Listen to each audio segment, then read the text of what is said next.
Okay, பரிகாரம்லாம் நீங்க சொல்வீங்களா sir? பரிகாரம் நான் தாராளமாக சொல்லியிருக்கேன். எத்தனையோ பேர் எத்தனையோ கோயிலுக்கு போய் சொல்லியிருக்கேன். சக்சஸ் லெவல் எப்படி இருந்திருக்கு சார்? அது கண்டிப்பாக நல்லது நடந்திருக்குங்க. வாழ்க்கையில் நம்பிக்கை தாங்க. நம்பிக்கை, அதை தான் நான் சொன்னேன். பரிகாரம் எங்கள் குருநாதர் என்ன சொன்னாரோ அதை தான் நான் இப்போ உங்கள்கிட்ட நீங்கள் கேட்டதுக்காக சொல்கிறேன். பரிகாரம் எல்லாராலையும் பண்ண முடியாது. பரிகாரம் பண்ணுறதுக்கும் ஜாதகத்தில் ஒரு விதி இருந்தால் தான் பரிகாரம் பண்ண முடியும், இல்லைன்னா பண்ண முடியாது. முதல்ல இதை புரிஞ்சுக்குங்க. நீங்கள் எல்லாராலும் பரிகாரம், எவ்வளோ பேருக்கு பணம் இருக்கும், மனசு இருக்காது. எவ்வளோ பேருக்கு மனசு இருக்கும், பணம் இருக்காது.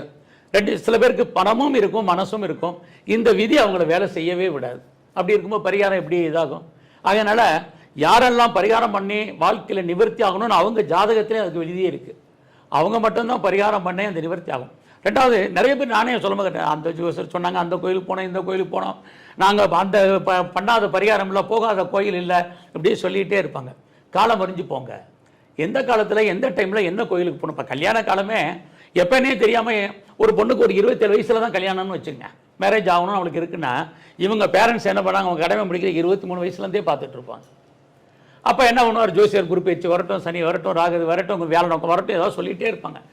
எது கரெக்டான பீரியடு அதை முதல்ல அவங்களும் சொல்லிட்டாங்கன்னா இவங்ககிட்ட பேச. அப்போ பேரண்ட்ஸ் என்ன பண்ணுவாங்க, 27 வயசு வரைக்கும் பொண்ணு எப்படி வச்சுருக்க முடியும் அப்படிங்கிற ஒரு எண்ணம் வந்துடும். அதனால தான் நான் முதலே சொன்னேன், ஆறுதலுக்காக நிறைய விஷயங்கள் நம்ம சொல்ல வேண்டியதான் நடைமுறையில் இருக்குங்கிறதுக்கு தான் சொன்னேன்.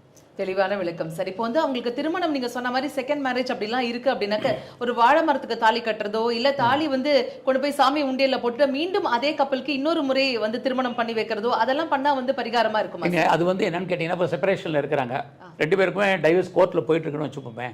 ஆனால் நான் முதலே சொன்னேன், செப்பரேஷன் ஆயிருப்பாங்க, பட் 2 பேரும் மறுபடியும் ரீயூனியன் சேர்ந்து வாழ்வாங்கன்னு சொல்லியிருக்கேன். அது மாதிரி ஜாதகத்துக்கு இந்த பரிகாரம்லாம் ஒர்க் அவுட் ஆயிடும். திரும்ப மறுபடியும் ஒரு நல்ல நாளில் தாலியை கட்டும்போது அவங்க 2 பேரும் சேர்ந்து அப்போ யாருடைய 2 பேருடைய கப்புள்ஸுடைய ஜாதகத்தில் சேர்ந்து வாழணும் விதி இருக்கோ அவங்க மட்டும்தான் இங்கே சேர்ந்து வாழ முடியுமே ஒழிய எல்லாராலையும் சேர்ந்து வாழ்றதுக்கான வாய்ப்பு கிடையாது. Super sir. எப்பொருள் யார் யார் வாய் கேட்பனும் அப்பொருள் மெய்ப்பொருள் காண்பது அறிவு அப்படின்னு சொல்லியிருக்காங்க.